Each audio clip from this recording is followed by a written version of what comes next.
In tonight's red and blue political roundup, the countdown continues toward a looming government shutdown. Congress has until Friday to strike a deal. If not, thousands of federal workers could be heading home for the holidays without pay. On Monday, the president blamed the holdup on Democrats and doubled down on funding for his border wall. Mr. Trump argued it would cost less than current security efforts, tweeting it's, quote, time for us to save billions of dollars a year. Senate Majority Leader Mitch McConnell addressed the issue Monday. He urged Congress to find a spending compromise, adding nothing can be done without bipartisan support. And we need to close out the year's appropriations process and reach a bipartisan agreement to supply the 25% of the federal government for which we haven't already passed funding legislation. I hope the same bipartisan collaborative spirit that has carried us this far will enable the Senate and the House to complete this business without undue delay. Ginger Gibson joins me now from Washington. She's a political correspondent for Reuters. Ginger, thanks so much for joining us. Are we now any closer to a compromise at this point? We've heard a little talk in Washington today that compromise could be possible, but we're still a long way from seeing an actual agreement between the White House and members of Congress. It's important to remember that despite the fact that Republicans still hold control of both chambers, there are clear signs that they don't have enough votes, even in the House, where they need a simple majority to pass the kind of spending that the president wants. And that means he's going to have to work with Democrats to get something done before the end of the week. Right. And there are also a number of lame duck Republicans, as you know, in the House. Is there a concern about getting members to show up and vote as the deadline approaches?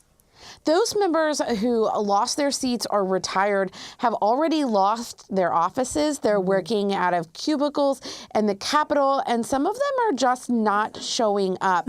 At least 9 of them missed votes last week, which doesn't sound like a lot, but when you're dealing with such slim margins, it could be the difference between passing the bill and not. So before Santa can check his list, Republicans are having to count theirs to try to find the Republicans to get here. Well, meanwhile, a federal court ruled Friday the Affordable Care Act is unconstitutional.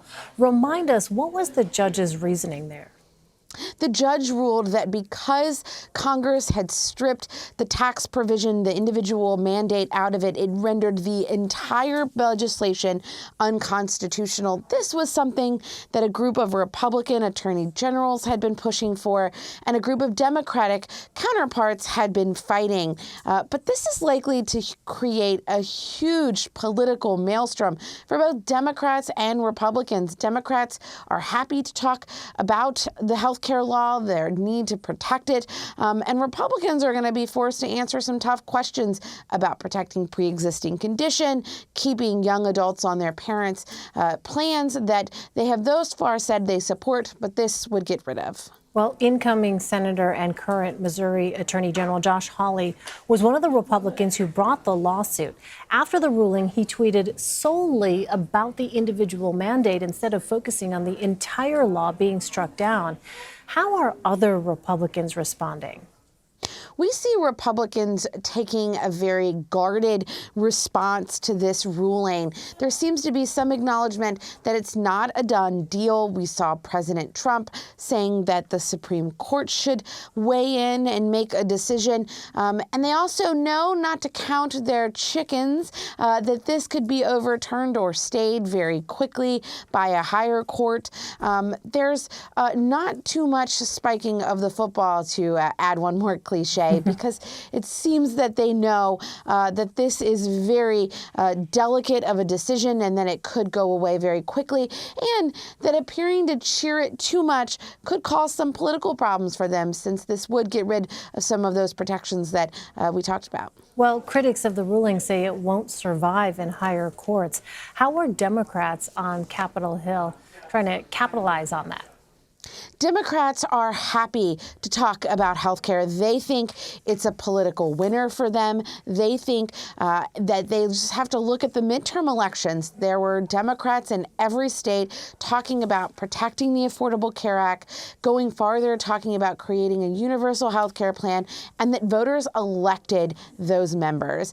And that when they talk about health care, when they promise to protect the law, that voters respond positively. And they were saying as much that they need Democrats in Congress and in the White House to keep the law in place if a judge is going to overturn it. All right, jumping to the other side of the aisle now. A poll of Iowa voters out this weekend found former Vice President Joe Biden leading the pack of potential Democratic 2020 contenders.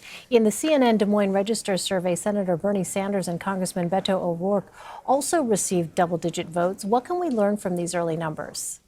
We can learn that those three men likely have the highest name recognition in Iowa. Early polls are often about who folks know. The Iowa electorate is very deliberative.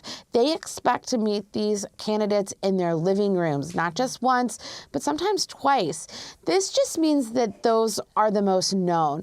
Other candidates, less well-known candidates, still have an opening, especially in Iowa, a state famous for giving candidates that don't come in with a lot of name recognition a real opportunity. Well, finally, former FBI Director James Comey testified before Congress Monday. Here's what Republican Congressman Mark Meadows had to say about the closed-door hearing. Some of the public testimony and public comments that Director Comey has made versus what he actually has said in transcribed interviews has to be cleared up. Those are not consistent, and I can tell you that it's very troubling for me and a number of my colleagues when you have inconsistency. So we're going to give him the chance to hopefully do that for the American people. So this is the second time Comey's testified this month. Should we expect to learn anything new? We saw much of what we've seen before.